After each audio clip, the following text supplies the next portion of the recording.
અમદાવાદ શહેરમાં નાગરિકોની સુખાકારી માટે ખાસ કરીને સોલા ઓવરબ્રિજને તૈયાર કરવામાં આવ્યો, જેને કારણે ટ્રાફિકની સમસ્યા તો હલ થઈ, પરંતુ આ જ ઓવરબ્રિજ અત્યારે જે હાલતમાં છે તે ખખડધજ હાલતમાં છે। આપ જોઈ રહ્યા છો જે બંને બ્રિજનો ભાગ છે તેમાં થીગડા મારવામાં આવ્યા છે। તેની પાછળનું કારણ એ છે કે બ્રિજ છે તેના બંને વચ્ચેનો જે ભાગ છે તે ક્યાંક ને ક્યાંક તૂટી ગયો છે। તેને કારણે ખાસ કરીને અહીંથી પસાર થતા વાહનો છે ત્યાં થીગડા ઉપરથી પસાર થઈ રહ્યા છે। થીગડું પણ એ રીતે મારવામાં આવ્યું છે કે અહીં આપ જોઈ રહ્યા છો કે ક્યાંક ને ક્યાંક બ્રિજ તૂટેલી હાલતમાં હોય તેવું બિલકુલથી દ્રશ્યોમાં દેખાઈ રહ્યું છે। હાલની પરિસ્થિતિને લઈને ખાસ કરીને નાગરિકોની સુખાકારી માટે જે બ્રિજ બનાવવામાં આવ્યો તેમાં આ પરિસ્થિતિ અને બ્રિજમાં માત્ર 3 જ વર્ષની અંદર ખાસ કરીને આ પ્રકારે સ્પાન અલગ થઈ જવાની જે પ્રક્રિયા છે તેને કારણે ખાસ કરીને આ બ્રિજમાં પણ ભ્રષ્ટાચાર થયું હોય તેવું આ બ્રિજ છે તેની પરિસ્થિતિને કારણે જોવા મળી રહ્યું છે।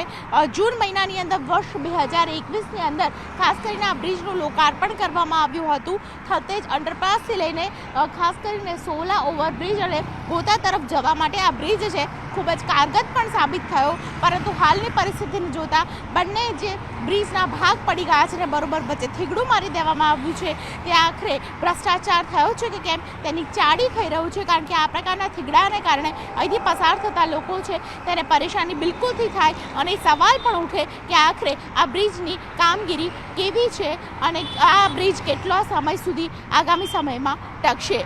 અમદાવાદનો ઉસ્માનપુરા બ્રિજ કે જે ખાસ કરીને ખખડધજ હાલતમાં જોવા મળી રહ્યો છે। આપ જોઈ રહ્યા છો એક તરફ બ્રિજ છે તેમાં તિરાડો છે તે પડી ગઈ છે અને તેનું ઇન્સ્પેક્શન થયું ત્યારે ખબર પડી કે આ પ્રકારની તિરાડો જો વધી જશે તો મુશ્કેલી સર્જાશે।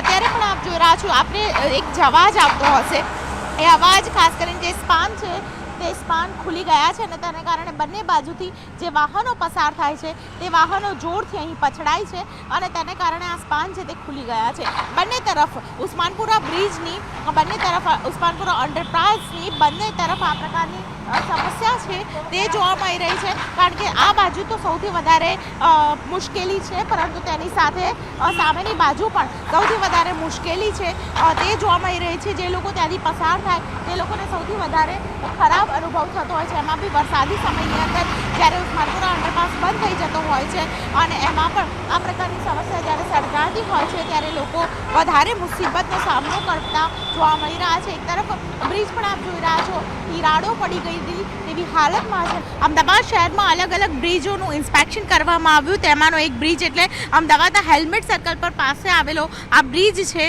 તેને આપ જોઈ રહ્યા છો। ખાસ કરીને સળિયા દેખાવાની તેની શરૂઆત થઈ ચૂકી છે, તેને કારણે આ બ્રિજનું ઇન્સ્પેક્શન કરવામાં આવ્યું અને ઇન્સ્પેક્શન દરમિયાન સામે આવ્યું કે તેમાં રિપેરિંગ કરવું ખૂબ જ જરૂરી છે। અમદાવાદ શહેરના અલગ અલગ બ્રિજ પર આ પ્રકારની સમસ્યા છે તે બિલકુલથી જોવા મળે છે, ચાહે તે શિવરંજની બ્રિજ હોય કે પછી ઇસ્કોન બ્રિજ હોય કે પછી વાત હોય ખાસ કરીને શામલ બ્રિજની। આ પ્રકારની જે સમસ્યા છે તે શહેરની હવે સમસ્યા બની ચૂકી છે, કારણ કે ખાસ કરીને આવા પ્રકારના જે સળિયા દેખાય અને એમાં પણ આયુ મર્યાદા તેની વધારે કહેવામાં આવી હોય કે તે વધારે સમય સુધી ચાલશે, પરંતુ એવું થતું નથી। હાટકેશ્વર બ્રિજનો જે મુદ્દો ઉઠ્યો ત્યારબાદ અમદાવાદ શહેરના અનેક બ્રિજો છે તેનું એક ઇન્સ્પેક્શન કરવામાં આવ્યું અને તે અંતર્ગત આ પ્રકારની જે સમસ્યા છે તે સામે આવી છે। ત્યારે સવાલ એ થાય છે કે જ્યારે બ્રિજ બનાવવામાં આવ્યો તેની આયુ મર્યાદા નક્કી કરવામાં આવી તો પણ ખાસ કરીને આયુ મર્યાદા પૂરી ન થઈ હોય છતાં પણ આ પ્રકારનું જે સમારકામ કરવું પડે તેની આખરે જરૂરિયાત શું એ વખતે ભ્રષ્ટાચાર કરવામાં આવ્યો હતો કે બ્રિજને વારંવાર ખાસ કરીને રિપેરિંગ કરવામાં આવે તેની જરૂરિયાત ઊભી થાય છે। અમદાવાદ શહેરના ટોટલ 88 બ્રિજ આવેલા છે। 88 બ્રિજનું આપણે જીઓ કન્સલ્ટિંગ અને પંકજભાઈ એમ પટેલ કન્સલ્ટિંગ બે એજન્સીઓ મારફતે આપણે એ લોકોનું ઇન્સ્પેક્શન કરાયેલું। આમાંથી 69 બ્રિજ માઇનોર ક્ષતિ જોઈન્ટ રિપ્લેસ કરવાના હોય કે ડિવાઈડરનું હોય કે રોડનું ઉપરનું પડ હોય એવું માઇનોર ક્ષતિઝમાં 69 બ્રિજનું રિપેરિંગ કામ આવ્યું છે।